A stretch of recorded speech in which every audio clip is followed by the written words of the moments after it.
The champagne glass slips in my numb fingers before I even register what's happening. It doesn't just drop.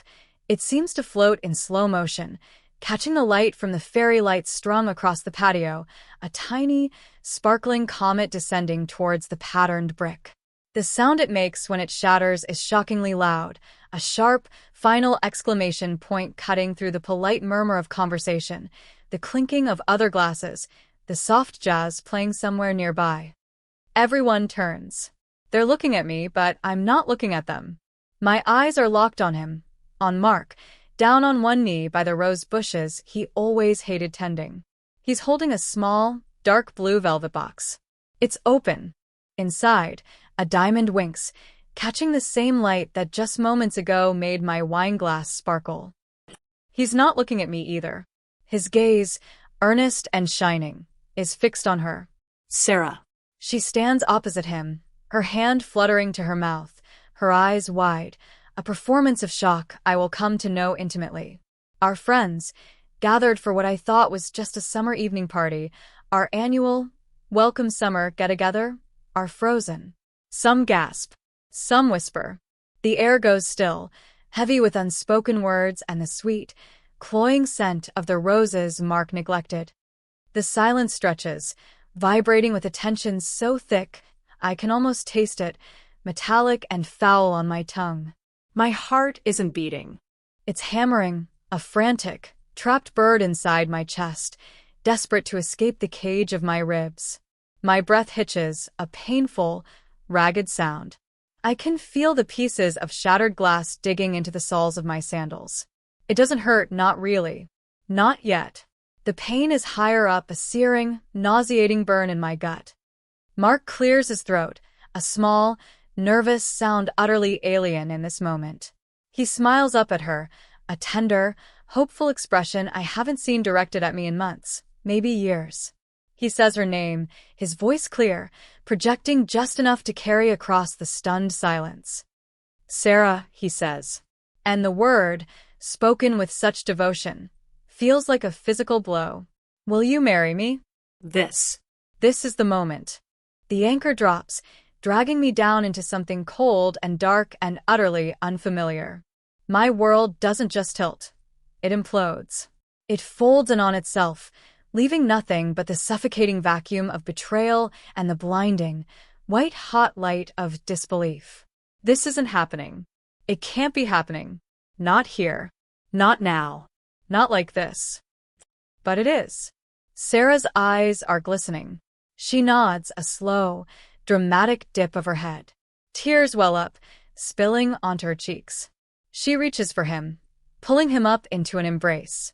The sound she makes is a choked sob, but it sounds to my ears like a victorious laugh, echoing in the sudden, frantic chatter of the guests who have finally found their voices.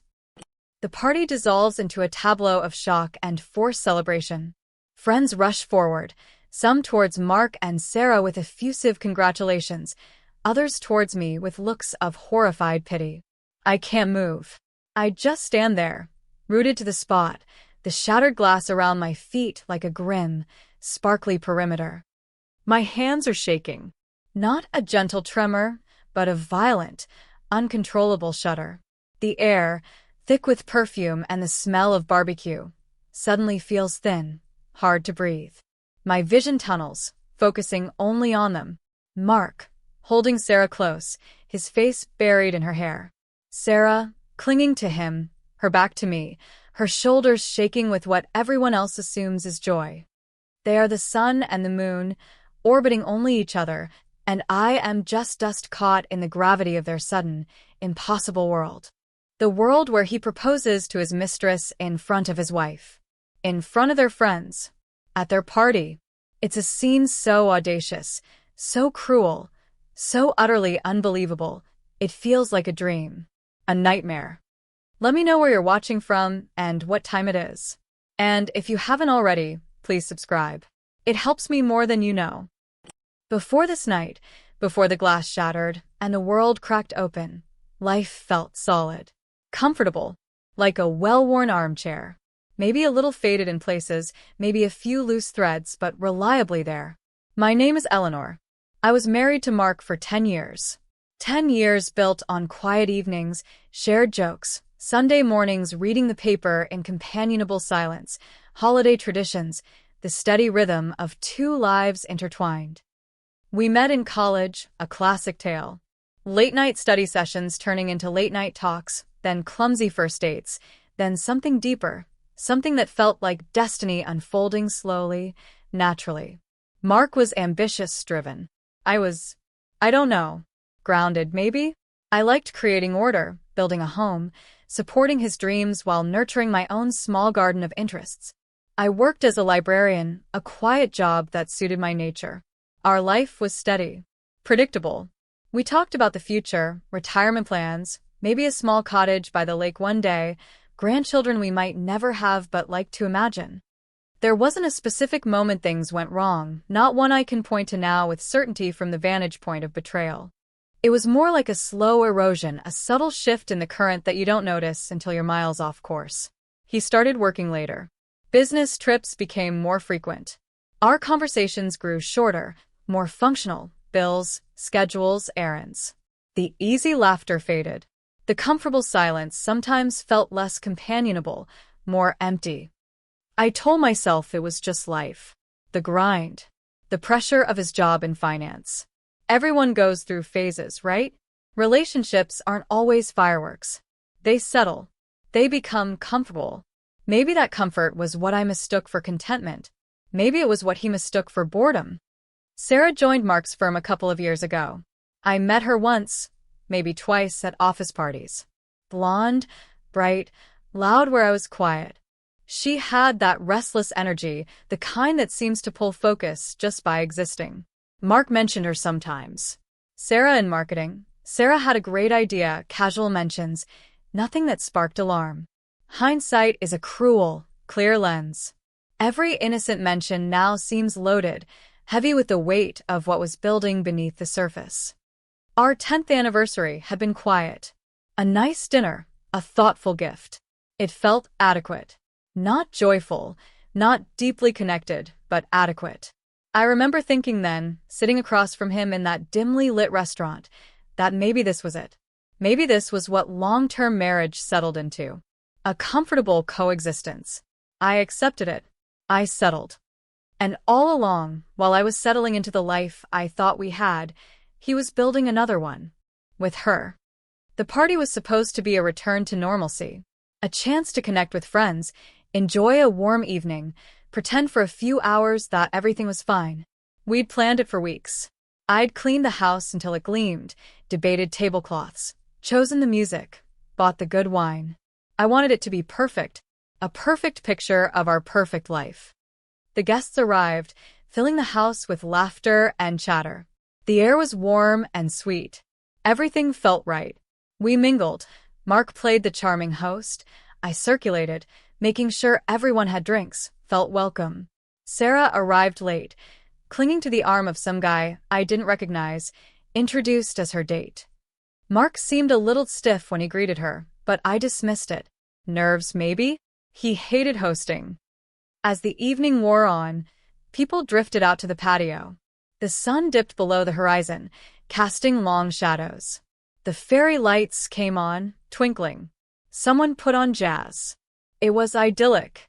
Painfully, tragically idyllic. I was talking to our neighbors, explaining the intricate process of getting my stubborn rose bushes to bloom, when Mark called out, "Hey, everyone, can I get your attention for a minute?" He stood near the roses, smiling. Sarah was next to him, her date having mysteriously disappeared. Everyone turned, expectant. I smiled, thinking maybe he was going to make a toast. A thank you to our friends. A sentimental nod to our 10 years. Something normal. Something that fit the picture. Then he got down on his knee. The sound of the shattering glass echoed in my ears long after the actual noise died down. It was the sound of my life breaking into a million irreparable pieces right there on the patio floor, in front of 40 stunned faces. The initial shock warps time. Minutes stretch into hours. The polite whispers of friends, the awkward attempts to comfort me, the way Mark and Sarah stand apart now, Mark looking sheepish, Sarah looking vaguely triumphant. It all washes over me in waves, but none of it feels real. It's like watching a play where I'm supposed to be a character, but I don't know my lines. Someone takes my arm, gently guiding me away from the glass, away from the scene. It's Brenda, my closest friend, her face etched with sympathy and horror. Her husband, Tom, is already cornering Mark, his voice low and furious, but Mark just shrugs, looking away. "Eleanor," Brenda whispers, her voice thick with emotion. "Oh my God, Eleanor." I'm so sorry. I can't speak. My throat is tight, constricted. It feels like I've swallowed something sharp and jagged. I just shake my head, numbly. She leads me inside, past the stunned faces, into the quiet sanctuary of the living room. The jazz music filters in faintly, a cruel soundtrack to the unfolding disaster. She tries to make me sit down, offers me water, tries to talk, but her voice sounds distant, muffled. My mind is a chaotic storm of images and questions. How long? How long has this been going on? With her? What about the business trips? The late nights? The quiet anniversaries? Was it all a lie? Every touch, every word, every shared moment, was it all colored by this? The nausea builds, a cold, clammy wave. I feel like I might suffocate. I have to get out. Now. Before I break down completely, before the carefully constructed facade I've lived behind for the past however many years cracks open and spills out the raw, messy truth of my humiliation. I stand up abruptly, surprising Brenda. I need to go. I rasp, the words tearing at my throat. Brenda looks hesitant. Go? Where? Eleanor, you can't drive like this. Not driving, I manage. Just out. Away. I walk towards the back door, the one that leads to the street, not the patio. As I pass the archway leading back outside, I hear snippets of conversation. Mark's voice, defensive. It was time. We fell in love, Sarah's voice, soft and regretful. I never meant for anyone to get hurt, the sheer, breathtaking audacity of it. Saying those words in my house, at my party. I don't look back. I just walk out the door, leaving the party, my husband, his mistress, and my shattered life behind. The night air is cool against my hot cheeks. I walk blindly, no destination in mind, just away. Away from the lights, the noise, the unbearable weight of betrayal. I walk for what feels like hours, the city lights blurring through the unshed tears in my eyes. My feet ache, the shattered glass leaving tiny pinpricks in my soles, a physical manifestation of the deeper wounds. My phone buzzes incessantly in my pocket, texts and calls from Brenda, from other friends, maybe even from Mark. I ignore them all. I can't talk. I can't explain. I can barely breathe. I end up in a small, deserted park, sitting on a cold metal bench, staring up at the indifferent stars. The initial shock starts to wear off, replaced by a crushing wave of pain and a burning, corrosive anger. The dry humor I sometimes use as a shield is nowhere to be found. This is pure, raw tragedy. How could he? How could he do this? Not just the affair, the betrayal of vows, the deception, but the public spectacle, the humiliation.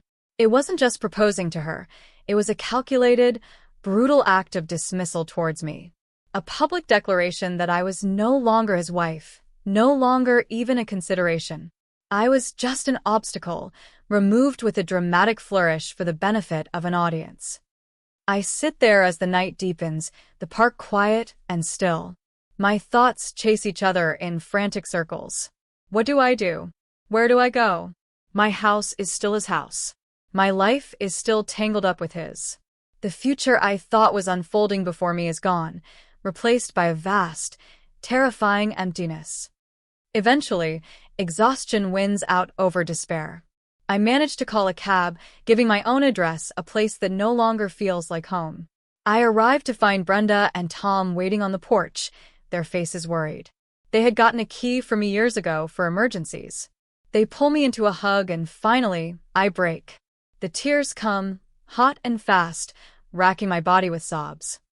They take me inside, past the lingering smell of party, past the faint glitter of glass shards on the patio floor visible through the back window.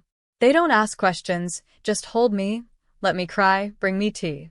Their quiet presence is a lifeline in the swirling chaos. The next few days are a blur of pain and numbness. I stay with Brenda and Tom.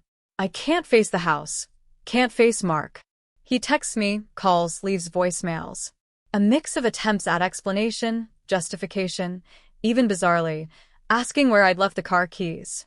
His casual disregard for the magnitude of his actions is almost as shocking as the act itself. He expects what? A calm discussion? A neat parting of ways. I avoid him. I avoid the house. Brenda helps me pack a small bag of essentials. Entering the house feels alien, like walking into a stranger's life. Mark is there, looking tired, unshaven. He tries to talk, but I can't. I grab what I need, avoiding his eyes, avoiding the patio door, avoiding the rose bushes. The air feels thick with unspoken accusations and the lingering scent of betrayal. Friends reach out. Some are supportive, expressing outrage at Mark's actions. Others are awkward, unsure what to say. A few, I suspect, had inklings, maybe even knew, and that thought twists the knife deeper. The social circle we built together now feels contaminated, a minefield of divided loyalties and uncomfortable truths. Sarah is silent. I see her mentioned on social media, tagged in photos from the party taken after the proposal. She looks radiant happy.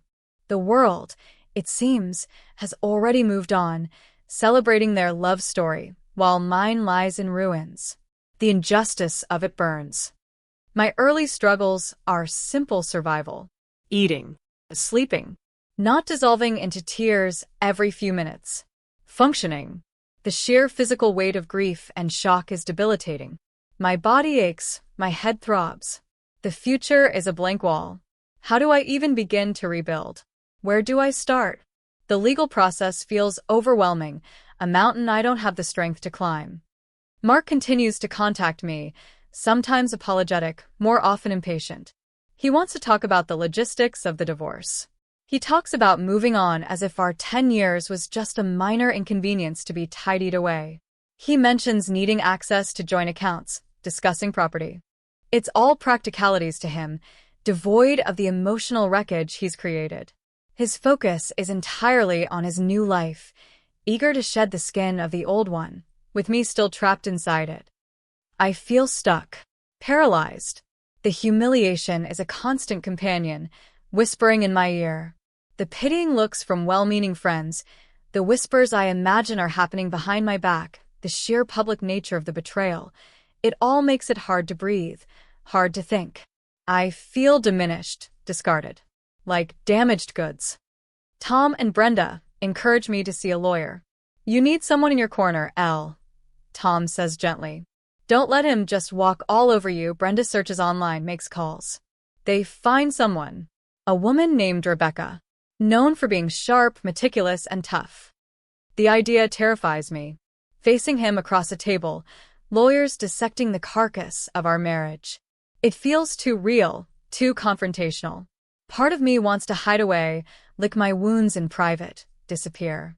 But the other part, a small, flickering ember of defiance, knows they'll win if I do nothing. Mark and Sarah will build their future on the ashes of mine, and I'll be left with nothing. I make the appointment. Walking into Rebecca's office is like stepping into another world. Quiet, professional, slightly intimidating. Rebecca herself is exactly as described. Sharp eyes, calm demeanor, a presence that suggests quiet competence and steely resolve. I sit across from her and try to tell my story, but the words catch in my throat.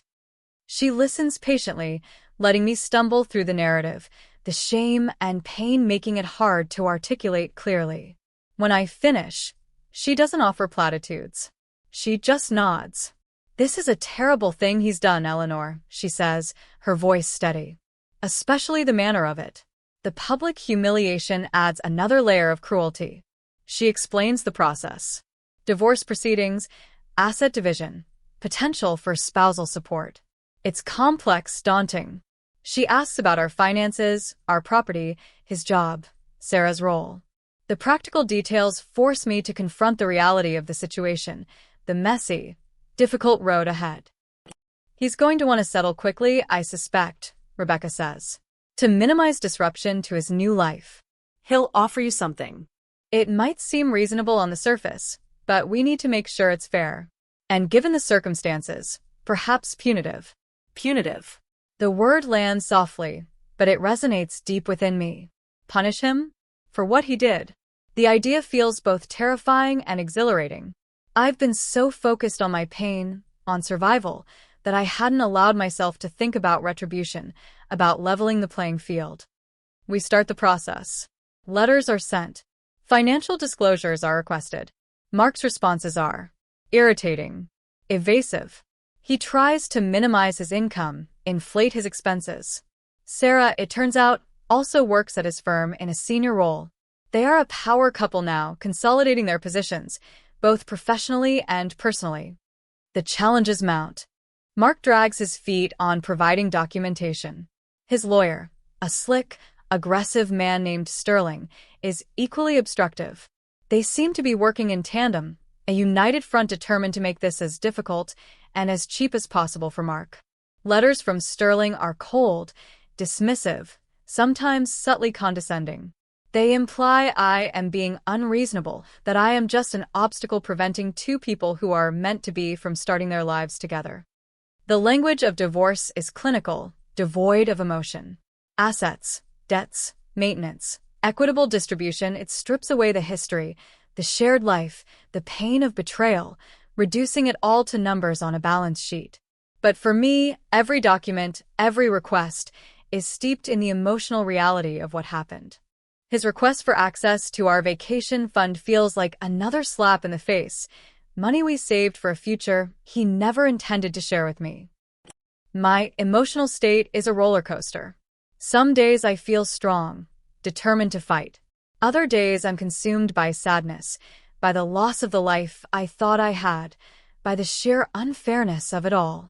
I see Mark sometimes brief, strained encounters when retrieving more of my things from the house.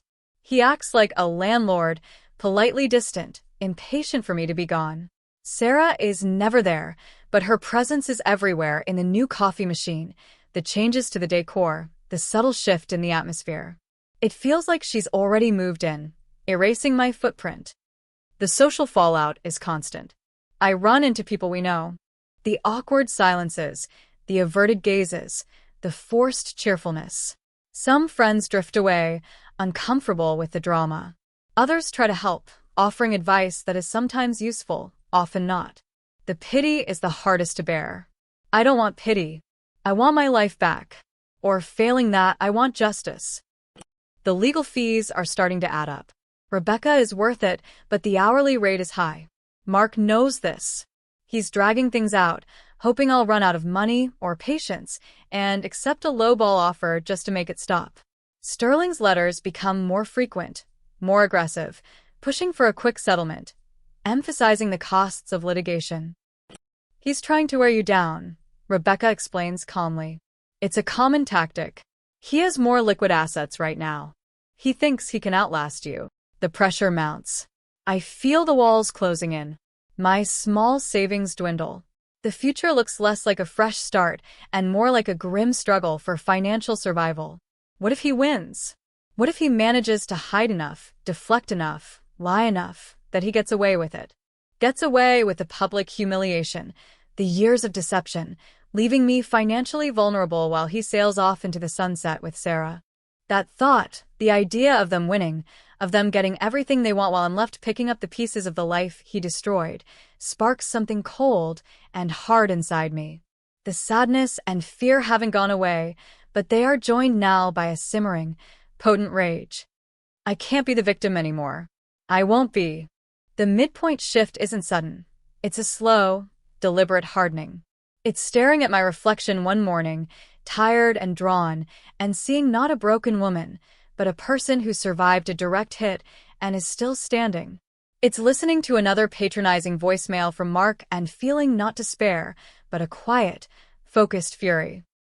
Rebecca had asked me to gather every financial document I could find. Old tax returns, bank statements, investment records, credit card bills. Anything that shed light on our joint finances and his individual ones. It was a tedious, painful process, sifting through the detritus of our shared life, each statement a reminder of a time that felt real but was apparently built on a lie. As I went through box after box of papers stored in the attic, records going back years, I wasn't just looking for numbers. I was looking for clues. For anything that might explain how this happened, how he could become someone capable of such casual cruelty. I was trying to understand the man I thought I knew. The financial records confirmed what Rebecca suspected. Mark was doing very well. Better than I even knew. His bonuses were substantial, his investments significant. But there were also things that seemed off. Large transfers to accounts I didn't recognize. Frequent, substantial payments coded vaguely as consulting fees or business expenses. And a pattern of spending on a corporate credit card that seemed excessive, even for his position. Dinners, travel, gifts, many of them overlapping suspiciously with his business trips. I started cross-referencing the dates on the credit card statements with his travel calendar. It became sickeningly clear. The expensive restaurants in other cities weren't business meetings. The weekend trips weren't industry conferences. They were with Sarah. The business expenses were funding their affair. I brought this to Rebecca. She went through the documents I'd flagged, her expression growing more focused. "This is interesting, Eleanor," she said, tapping a statement. "These payments, the coding is vague. And the amounts are high for simple consulting. Who are these companies?" We started digging. It was difficult. The companies were small, privately held. Their names were unfamiliar. Mark had clearly set things up to be discreet. But Rebecca had resources. Forensic accountants. Investigators. People who knew how to follow a paper trail. The deeper we dug, the uglier it got. The companies were shell corporations. The consulting fees weren't for services rendered. They were funneled money. Not just from Mark's personal accounts, but from accounts linked to his firm. Money being siphoned off. And then the bombshell. One of the companies receiving payments wasn't just a shell. It was registered in Sarah's name. Not her work name, but her legal name. And the payments were structured to look like legitimate business transactions, but they were clearly excessive for any actual work she could have been doing outside of her primary job at the firm. It wasn't consulting. It was Mark paying Sarah. Or paying for Sarah. Using company funds. Potentially outright fraud.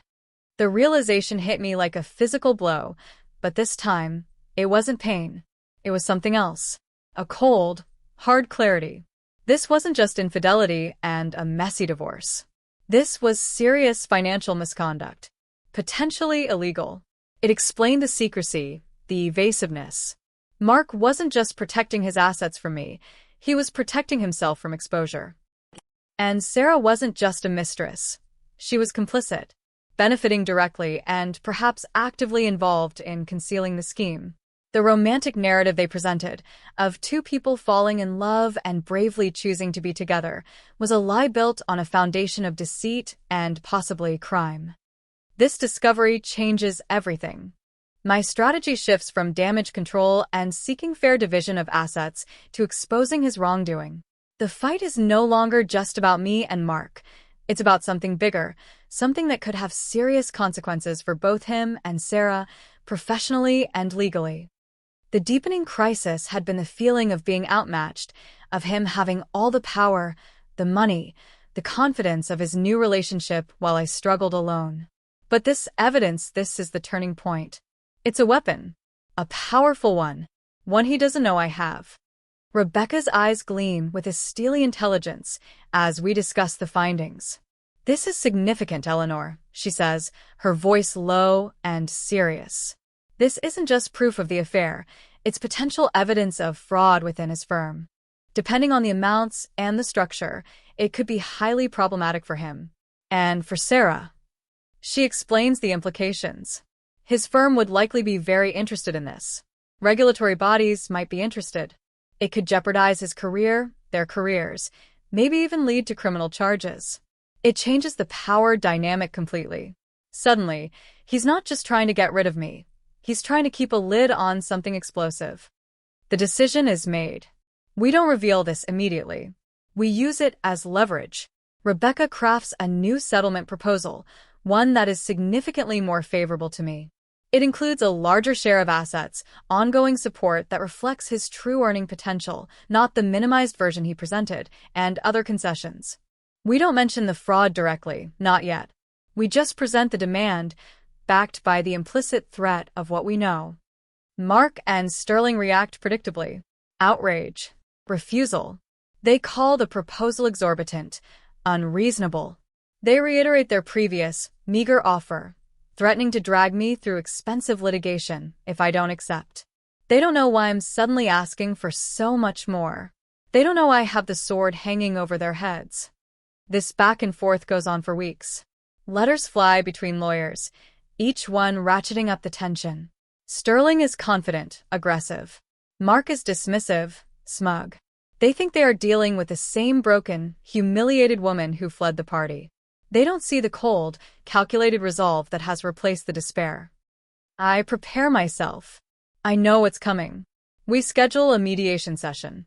A final attempt to settle before court. It will be in a neutral office, a conference room designed for contained conflict. Mark will be there. Sterling will be there. I will be there. And Rebecca will be there, holding the key to their undoing. The night before the mediation, I can barely sleep. My stomach is a knot of nerves, but beneath the anxiety is a hard core of anticipation. This is it.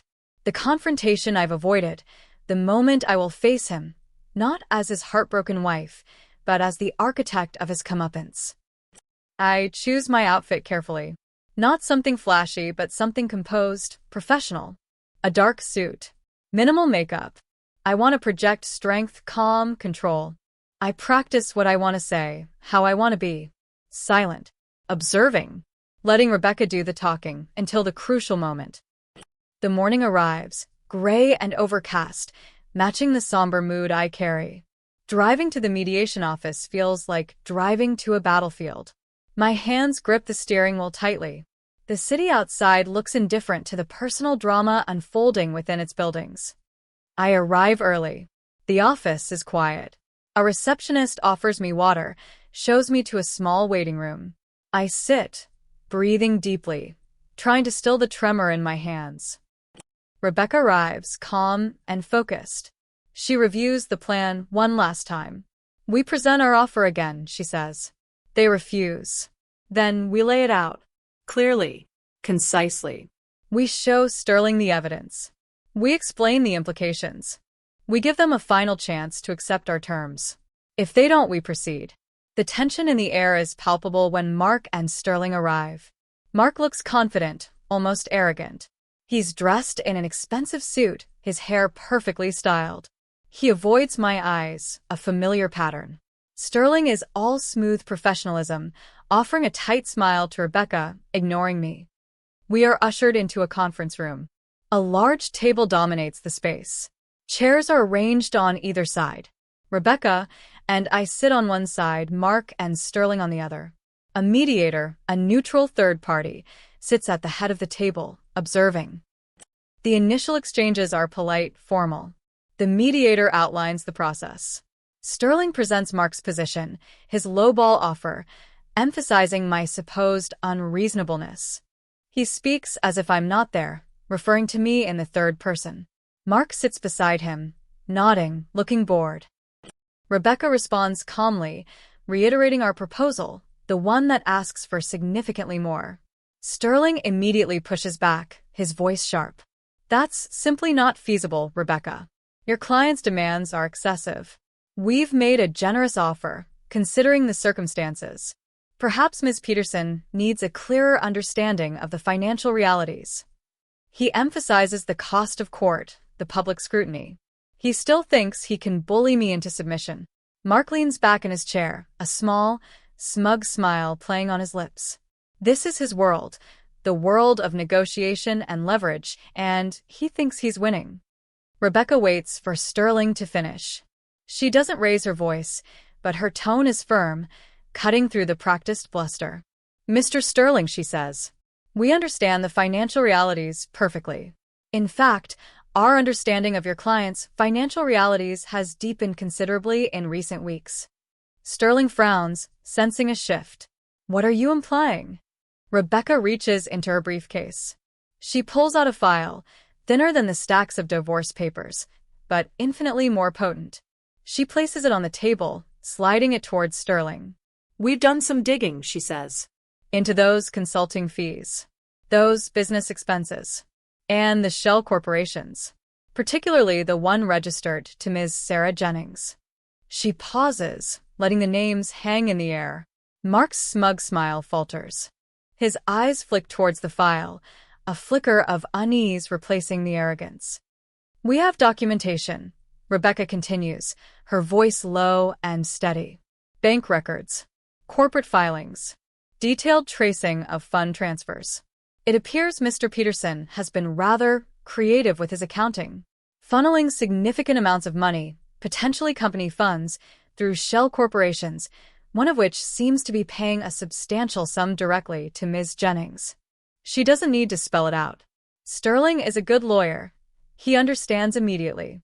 His face, moments ago confident and aggressive, pales. He picks up the file, his hands trembling slightly, opening it to reveal copies of bank statements, transfer confirmations, corporate registration documents. The cold, hard proof laid bare. Mark stares at the file, then at Sterling, then at me. The color drains from his face. His jaw goes slack.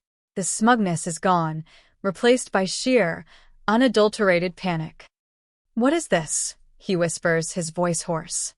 "It appears to be evidence, Mark," I say, speaking for the first time since they arrived. My voice is calm, steady, utterly devoid of emotion. It surprises even me. Evidence of where some of your money has been going, and who it's been going to. Sterling is flipping through the documents, his eyes wide with alarm. He glances at Mark, a look of furious reproach on his face. "Mark didn't tell him about this." He lied to his own lawyer. This is confidential," Sterling stammers, looking up at Rebecca. "It is now evidence," Rebecca corrects him. "Evidence that suggests financial misconduct, possibly fraud, within Mr. Peterson's firm. Activities that I'm sure his partners, and perhaps relevant regulatory bodies, would find extremely interesting." She lets that sink in. The silence in the room is deafening, thick with Mark's fear and Sterling's sudden desperation. The mediator watches, her expression neutral, but her eyes are sharp, taking it all in. Mark begins to hyperventilate, short, ragged gasps. He looks at me, his eyes wide, pleading. "Eleanor, you wouldn't I, Mark?" I ask, my voice still calm, but with an edge of steel. "After everything? After proposing to her on our patio? In front of everyone? What makes you think there's anything I wouldn't do now?" He starts to tremble. Sterling closes the file, his movements jerky. He pulls Mark aside, speaking to him in urgent, low tones. I can't hear everything, but I catch snippets. Exposure, firm, cooperate, now. Mark is shaking his head, whispering denials, but Sterling cuts him off, pointing back at the file, at the damning paper trail. He knows they're caught. The confidence is completely gone. Mark is cornered. His carefully constructed world is collapsing around him. He looks at me again, his eyes filled with a desperate, cornered animal panic. And then he screams. It's not a roar of anger. It's a high-pitched, ragged sound, like a dying animal. A scream of pure, raw terror. He screams my name, screams no, screams about his job, his future, about Sarah. It's a complete breakdown, a total loss of control in the face of absolute defeat. The polished, confident man is gone, replaced by a terrified child facing the consequences of his actions. Sterling tries to calm him down, pulling him back into his chair. The mediator intervenes, suggesting a brief recess. Mark is sobbing now, his face buried in his hands. We step out into the waiting room. The air outside the conference room feels suddenly lighter. Rebecca looks at me, a hint of a smile on her face. That, she says quietly, went exactly as planned. I don't feel triumphant, not yet. The sound of his scream echoes in my ears, a pathetic, hollow sound. But I feel a deep, quiet satisfaction. The power has shifted. The tables are turned. When we return to the conference room, Mark is composed, but his face is pale and strained. Sterling does the talking. His tone is no longer aggressive. It's chastened, almost meek. Miss Peterson, Sterling says, addressing me directly this time, his voice low. We have reviewed the documents. We understand the potential implications. My client is prepared to reconsider your proposal. In fact, he is prepared to accept it in full, provided this information goes no further. Rebecca looks at me. It's my decision. Do I push for more? Do I expose him completely, potentially destroying his career, maybe even facing legal consequences? Or do I take the win, the settlement I asked for, and move on? I look at Mark, sitting across the table, his eyes red-rimmed, his posture defeated. He looks smaller, weaker. The man who stood so tall and proud proposing to another woman is gone. He is just Mark. Caught. Exposed. And for a moment, I see not the betrayer, but the person I loved, the person I built a life with. The complexity of it washes over me. Destroying him completely won't erase the pain. It won't give me back the 10 years. It will just create more wreckage. My client agrees, I say, my voice clear. Provided the terms are met, to the letter. And provided the settlement is finalized immediately. Sterling nods eagerly. Mark doesn't say a word, just signs the documents placed in front of him, his hand shaking. The process that had dragged on for months is suddenly rushed to completion, a rapid fire of signatures and exchanged papers. The mediation ends quickly after that. There is no handshaking, no pleasantries. Mark and Sterling practically bolt from the room. I watch them go, a quiet sense of finality settling over me. I got what I asked for. The financial security he tried to deny me. More than I could have ever hoped for before finding that evidence. But the victory isn't just financial. It's the knowledge that I fought back. That I wasn't just a victim. That I found my strength, uncovered his lies, and turned the situation to my advantage. The public humiliation was answered by private vindication. Walking out of the mediation office, the gray day outside feels different. Brighter, somehow. The weight I've been carrying starts to lift, slowly, gradually. The aftermath isn't a sudden burst of joy. It's a slow, steady process of healing and rebuilding. The divorce is finalized quickly, quietly. The terms are kept confidential. Our friends don't know the details, they just know I came out of it better off than expected. The pity in their eyes is slowly replaced by respect. I sell the house. It holds too many ghosts, too many memories, both good and bad. It represents a life that ended abruptly and dramatically. The money from the sale, combined with the settlement, gives me a fresh start. Financial independence. Security. I move to a new apartment, in a different neighborhood. It's smaller, but it's mine. A blank canvas to create a new life. I buy new furniture, paint the walls, fill it with things that are just for me. I hear things, of course. Small pieces of gossip filter back, through the grapevine. Mark and Sarah got married quickly, a small, private ceremony. There are whispers at his firm, rumors of an internal investigation, of financial irregularities. Mark is still there, but his position is rumored to be less secure. Sarah's name is sometimes mentioned in connection to the rumors.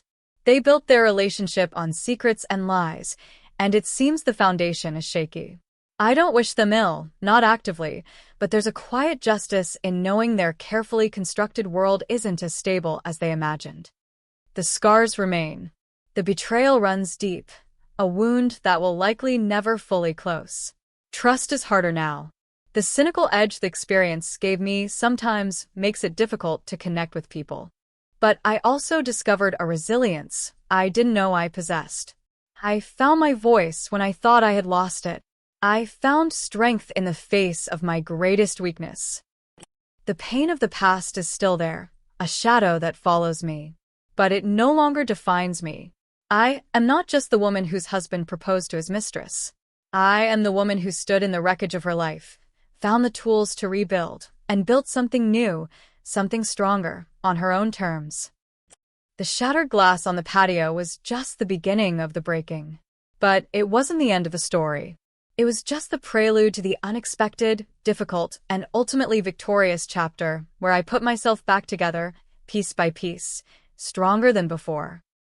If this story hit close to home, I'd love to hear your version.